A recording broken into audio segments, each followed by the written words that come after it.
Assalamualaikum warahmatullahi wabarakatuh.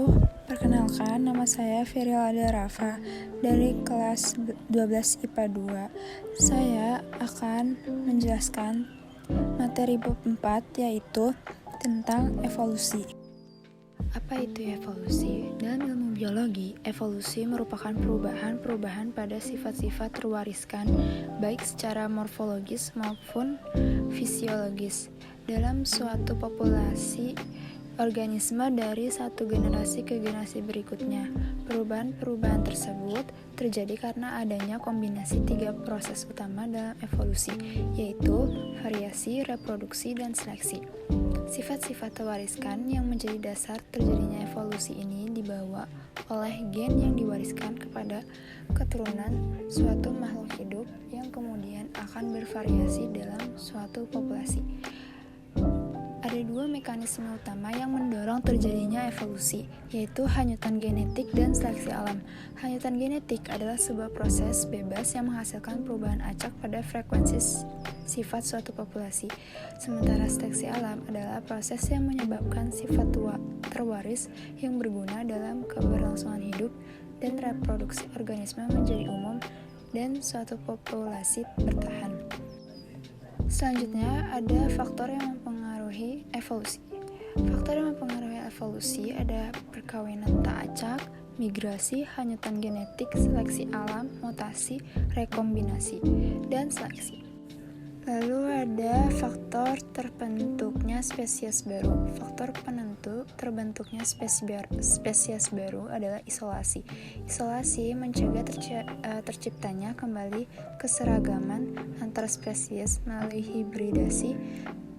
Isolasi terbagi menjadi 2 macam, yaitu isolasi geografi yang dipisahkan oleh tempat, dan isolasi reproduksi yang dapat terjadi melalui isolasi ekologi, isolasi musim, isolasi tingkah laku, isolasi mekanik, dan isolasi gamet.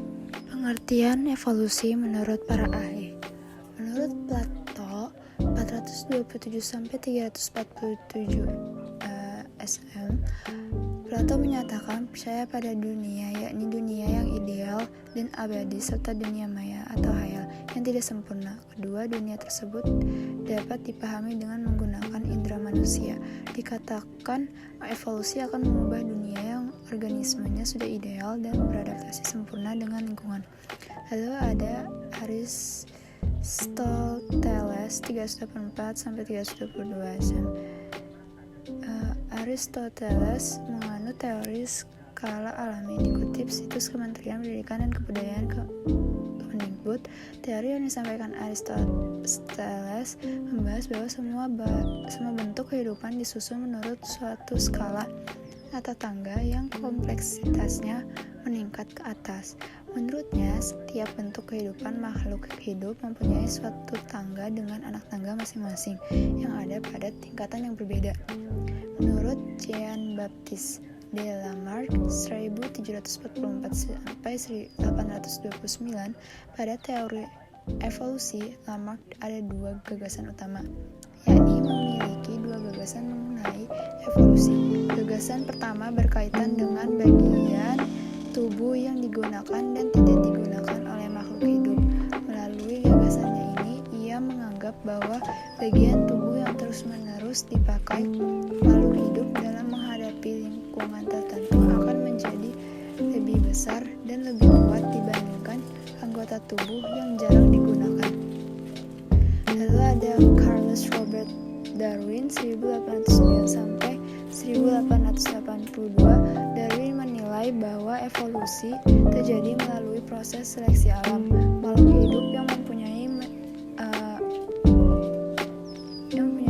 menyesuaikan diri dengan alam dapat bertahan hidup, sementara makhluk hidup yang tidak dapat menyesuaikan diri dengan alam tidak akan bertahan hidup atau mati.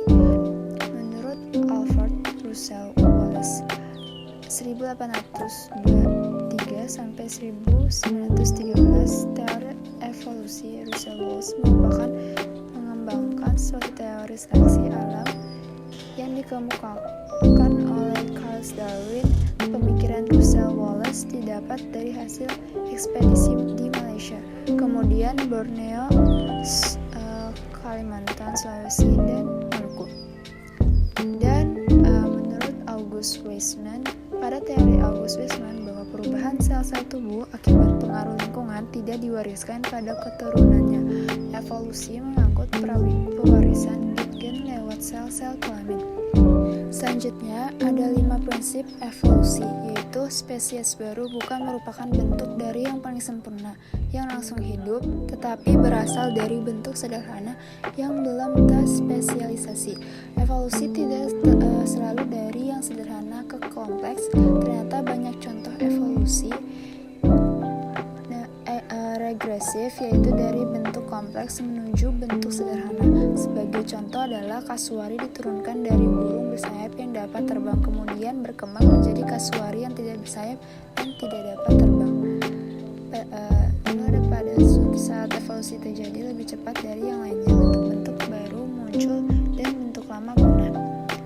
Ada laju kecepatan evolusi tidak berlangsung sama pada tiap-tiap organisme yang berbeda. Umumnya evolusi mula-mula berlangsung cepat pada saat spesies baru muncul dan kemudian diperlambat apabila kelompoknya terbentuk. Evolusi terjadi dalam populasi, bukan dalam individu, oleh proses mutasi, reproduksi, diferensial dan seleksi alam.